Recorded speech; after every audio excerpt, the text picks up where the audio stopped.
There is a strange thing about becoming capable.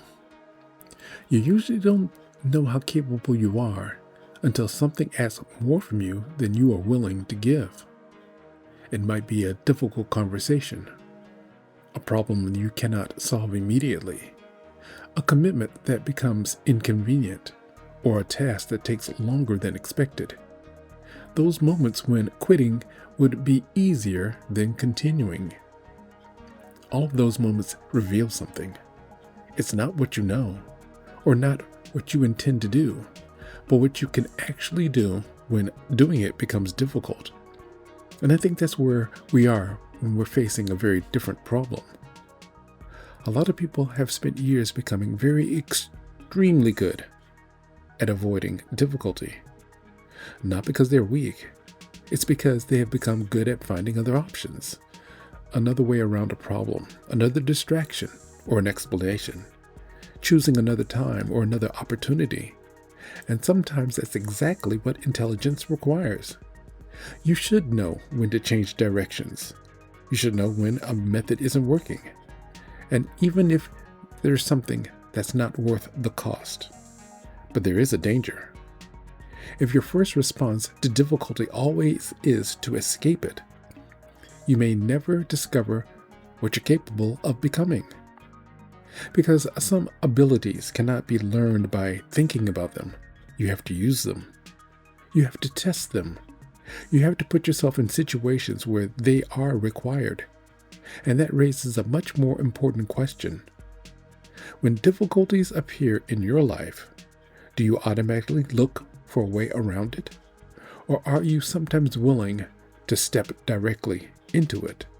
There is a difference between believing that you're capable and having evidence that you are.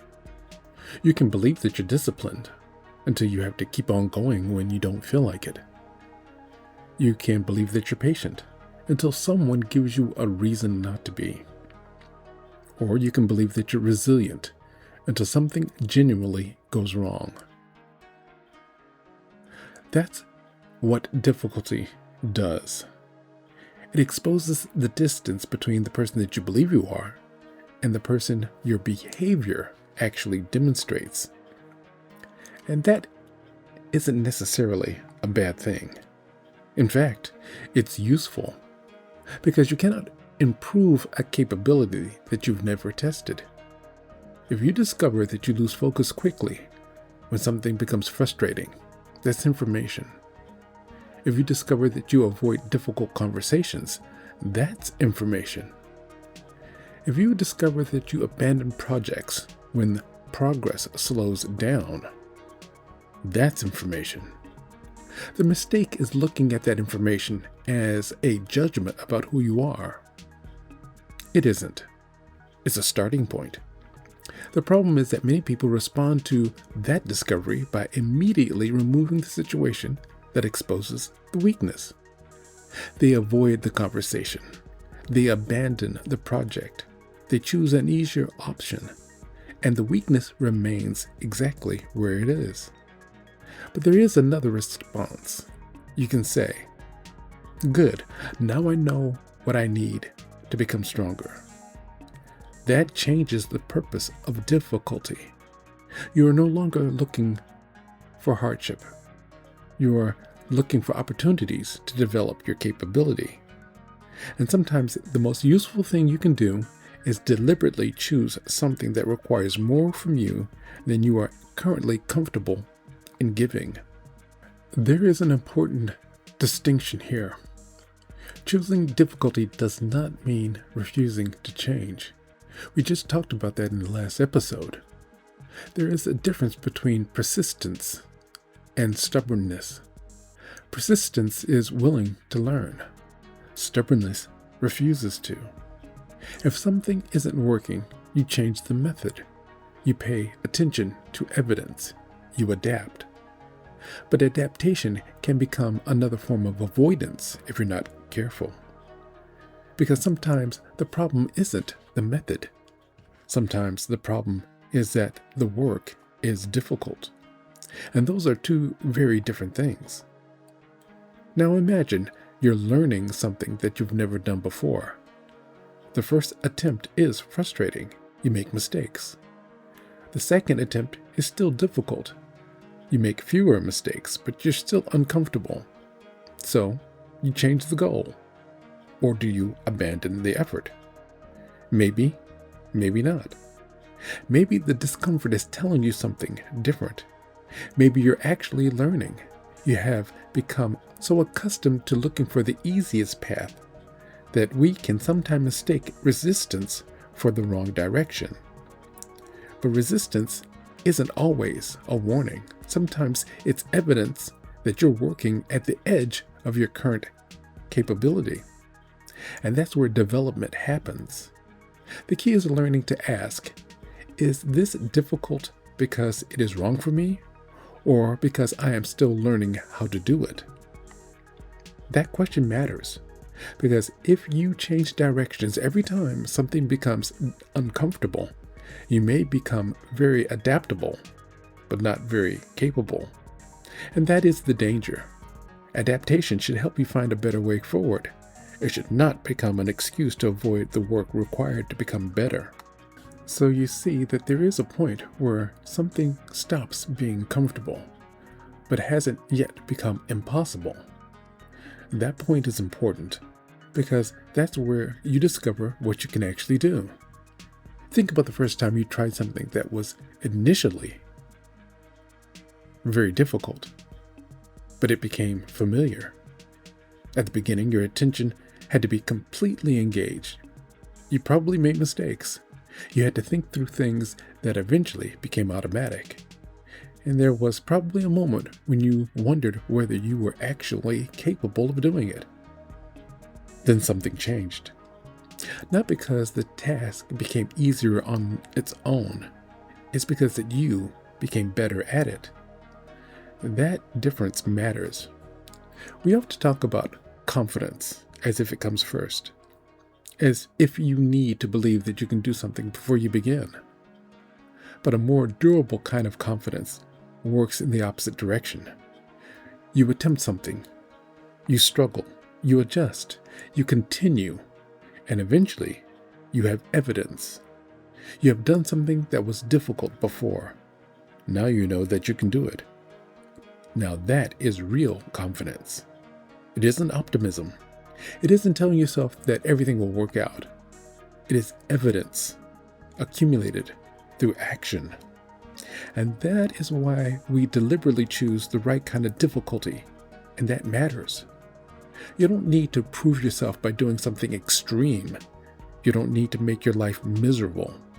You need to occasionally put yourself in situations where your existing capacity isn't quite enough, and then stay there long enough to develop more. It might mean learning a skill that you avoided, or having a conversation that you've been putting off, taking responsibility for something you normally leave to someone else, finishing a project after the excitement has disappeared, or simply doing something difficult without immediately looking for an easy way out. Because the objective isn't to suffer. The objective is to expand what you're capable of doing. And once you understand that, difficulty stops being something that you automatically fear. It becomes something that you can sometimes use. The hardest part of developing capability isn't always the difficulty itself. Sometimes it's what happens after you've been doing a difficult thing for a while. The excitement disappears. The progress slows down. You stop seeing obvious improvement, and suddenly the easier option becomes very attractive. This is where a lot of people quit. Not at the beginning. Not when something is obviously impossible. They quit somewhere in the middle, when the effort is still required, but the reward isn't immediately visible. That's an important moment, because early progress can be misleading. When you're learning something new, improvement can happen quickly. You see results. You feel encouraged. You think, this is working. But eventually, progress becomes less obvious. You reach a point where improvement requires repetition. and repetition isn't particularly exciting. That is where capability begins to separate itself from enthusiasm. Because enthusiasm can get you started. It cannot carry you through everything. At some point, you have to become comfortable at being temporarily bad at something. You have to tolerate mistakes. You have to tolerate slow progress. And you have to tolerate the possibility that you may not be naturally good at it. And that's uncomfortable for the ego. Because the easiest way to protect your image of yourself is to stop doing something that gives you evidence that you still have room to grow. But capability requires the opposite. It requires you to repeatedly encounter the places where you're not yet capable and stay there long enough to change that. That doesn't mean forcing yourself through something endlessly. Evidence matters. If the approach is wrong, adapt. If the goal no longer matters, reconsider it. But if the goal does matter, and the difficulty is simply the cost of becoming capable, then quitting because it becomes uncomfortable is not an option. It's not. It becomes avoidance. And learning to recognize the difference may be one of the most valuable forms of self-awareness that you can develop. And there is another side to this that is easy to overlook. Developing capability is not only about becoming stronger. It's about having something valuable and available when life actually asks for it. You can learn patience without ever needing patience, or you can study communication without ever having the difficult conversation. How about leadership without ever taking responsibility for something that matters? You can read about resilience without ever having to recover from a serious setback. You see, knowledge about a capability is not the same thing as possessing that capability. And possessing a capability is not the same thing as being able to use it under pressure. That is why deliberate challenge matters.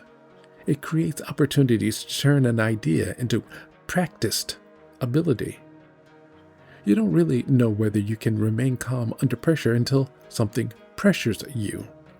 You don't really know whether you can stay focused until something gives you a reason to quit. You don't really know whether you can adapt until circumstances forces you to change.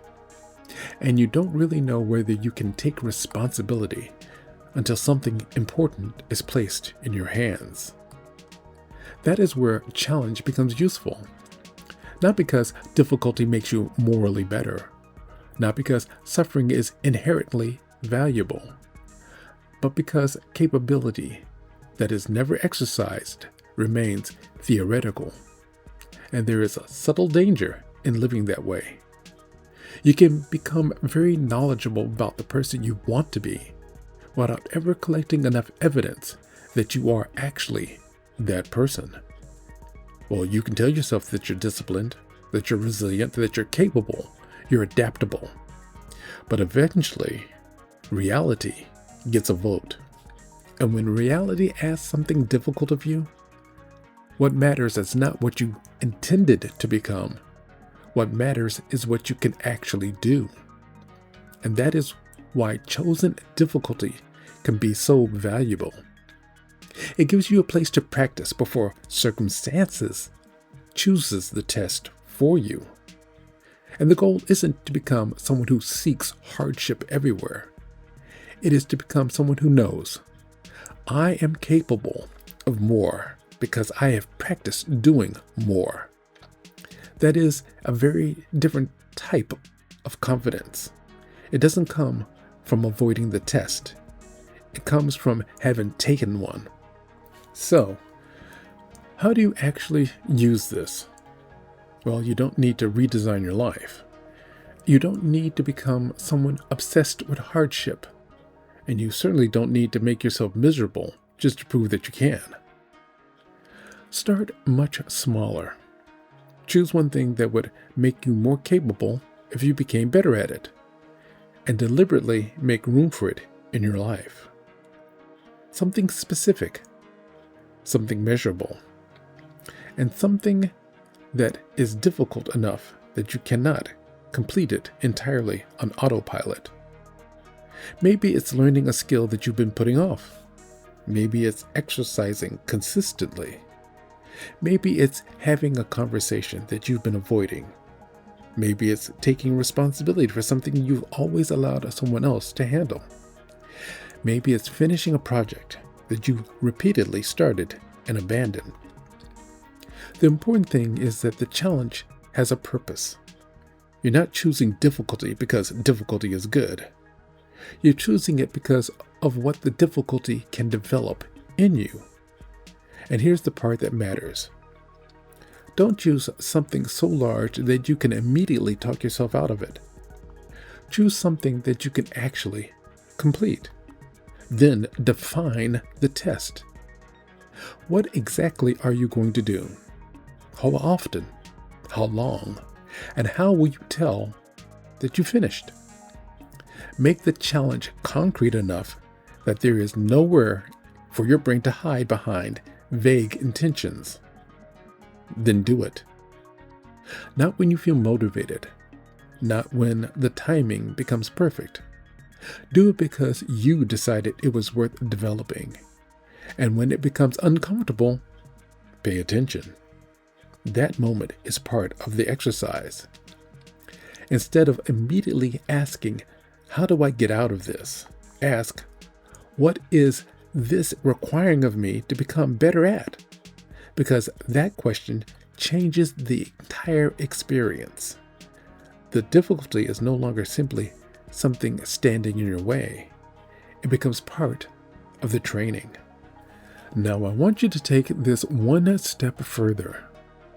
For the next 7 days, choose one deliberate difficulty. Just one. Don't create a list of 10 things that you're going to fix about yourself.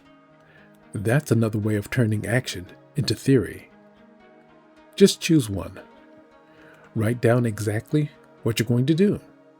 Then give yourself the 7 days to do it. And there is one rule. Don't change the challenge simply because it becomes uncomfortable. Remember what we established in the last episode, that adaptation is valuable when the evidence tells you that the method needs to change. But discomfort by itself is not evidence that you've chosen the wrong path. Sometimes discomfort is exactly what you came here to practice. So during these next 7 days, pay attention.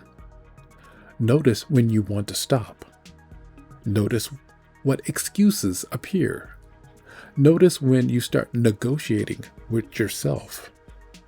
And notice what happens when you continue anyway. You're not trying to prove that you're tough. You're collecting evidence. Evidence about your patience, about your discipline, your ability to tolerate frustration, your ability to remain focused, and your ability to continue when the immediate reward disappears. And at the end of those 7 days, ask yourself one question. What can I do now that I wasn't practicing before I got started? That answer is the real result. Because the goal was never simply to finish 7 difficult days. The goal was to come out of those days with a little bit more capability than you had before you entered them. And if you discovered that that challenge genuinely helped you grow, keep it. Increase it daily. Or choose another challenge that develops a different capability. Because this is how deliberate difficulty becomes part of a life. Not as punishment, not as suffering, but as practice. You don't wait for life to test you.